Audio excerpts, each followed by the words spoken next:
name is Adrienne Leeson-Smith, and this is a video reflection of my experience on the Marking and Quality Assurance exercise that Sydney Hamnet, Megan Yeager, Sarah Mannion, Ryan Cracknell, and I completed for EDB150. The chosen subject area was English, and the marking samples used were red, green, and blue.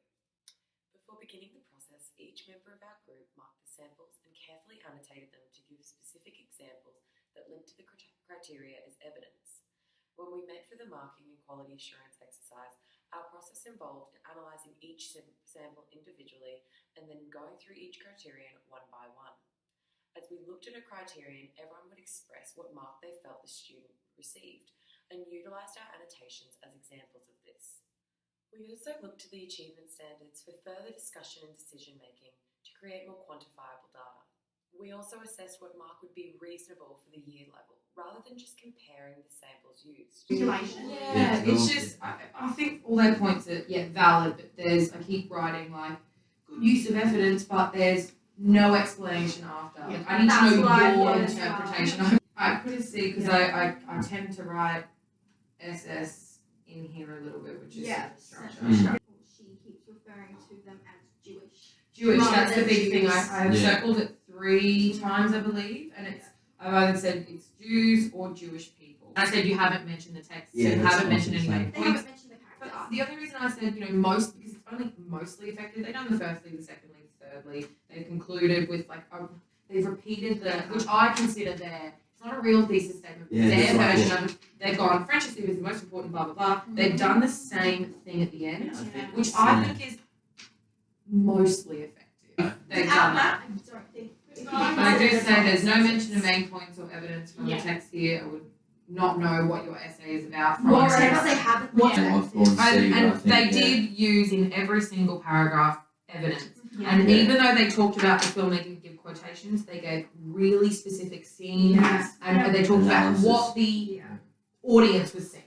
That's important because it's a film. They're saying this is what the audience is seeing. This is what the character's face is changing. And I do feel that was really good. After each criterion was analysed and discussed, we would summarise and give the student their final grade by looking at the final marks after we had completed our quality assurance. Throughout the exercise, Sarah and I naturally fell into a facilitator role by summarising the group's thoughts and clarifying the marks GIF decided, and also by reading out each of the criterion. At the end of each sample, I helped to give conclusory thoughts on the quality assurance done in order to settle on the student's final grade.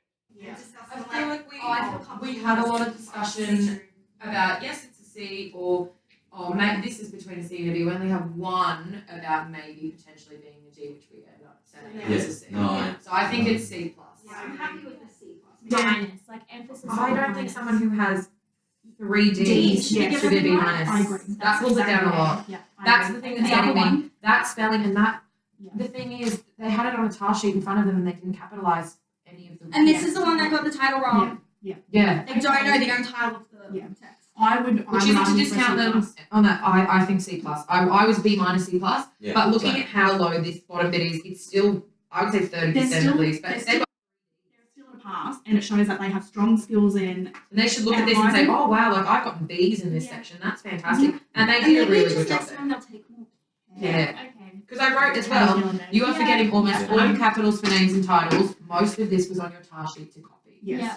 I'm ready for a C+. Okay, you're ready for a C+. When relating this marking and quality assurance exercise to my professional experience teacher and school's practices, there are many differences from this traditional in-school type of moderation.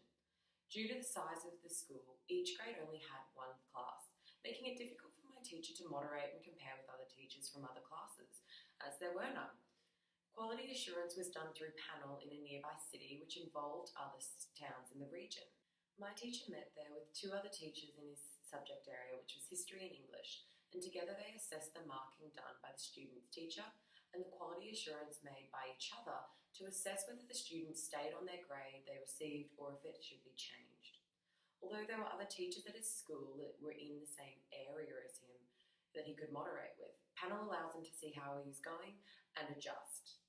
Due to the school's rural location, it is difficult for him to compare with other schools outside of panel. However, the school has adjusted this practice for next year as they are moving to do moderation within the school and only send subjects with new teachers to panel in order to assure quality of marking. Teachers of similar subject areas will moderate whilst using the QCAA Quality Assurance Marking Tool from August 2018. As I experienced on my placement and have learned throughout EDB150, one of my key professional responsibilities is to assess, provide feedback, and report on student learning. It is important, firstly, to establish a clear and consistent expectations of learning and engagement for students to eliminate confusion and set a standard. A teacher must have professional respect, equitable power, and maintain an open-mindedness about new or different perspectives throughout professional communication. On top of this, criteria and standards must also be consistent, and shared understanding must be present in all students so that they are aware of the accessible elements and what constitutes as evidence of this standard. A teacher must also know where to find evidence in student responses to produce marking that is reasonable. Moderation is key to quality assurance, so much like the panel that was used, samples should be reviewed in small groups to link evidence in samples to standards using the language of those criteria, compare and discuss differences in teacher judgments to provide a fair, consistent and defensible position for each sample that links to evidence in the standards. Most importantly, as a new teacher, I will need to reflect on quality assurance outcomes. My supervising teacher said he is more aware of what the result of moderation will be, but it is always beneficial to assess judgments, areas that need improvement, quality of assessment task design, including criteria and standards, and planning for scaffolding processes used to support student learning and engagement. In our reflection at the end of our quality assurance, we discussed how even though we did not know the students personally, let alone their names, we found ourselves advocating for them to receive a higher or even just a passing grade. Consequently, my learning through this practice helped me to develop a specific set of strategies to make consistent, comparable and defensible judgments of student learning. First and foremost, my campaigning for student success has led me to the decision that I need to enforce anonymity when marking assignments and essays to eliminate bias. In addition to this, I would like to confer and moderate with experienced teachers frequently in my first few years of teaching, and still even often in later years to ensure that I am just and fair in my marking.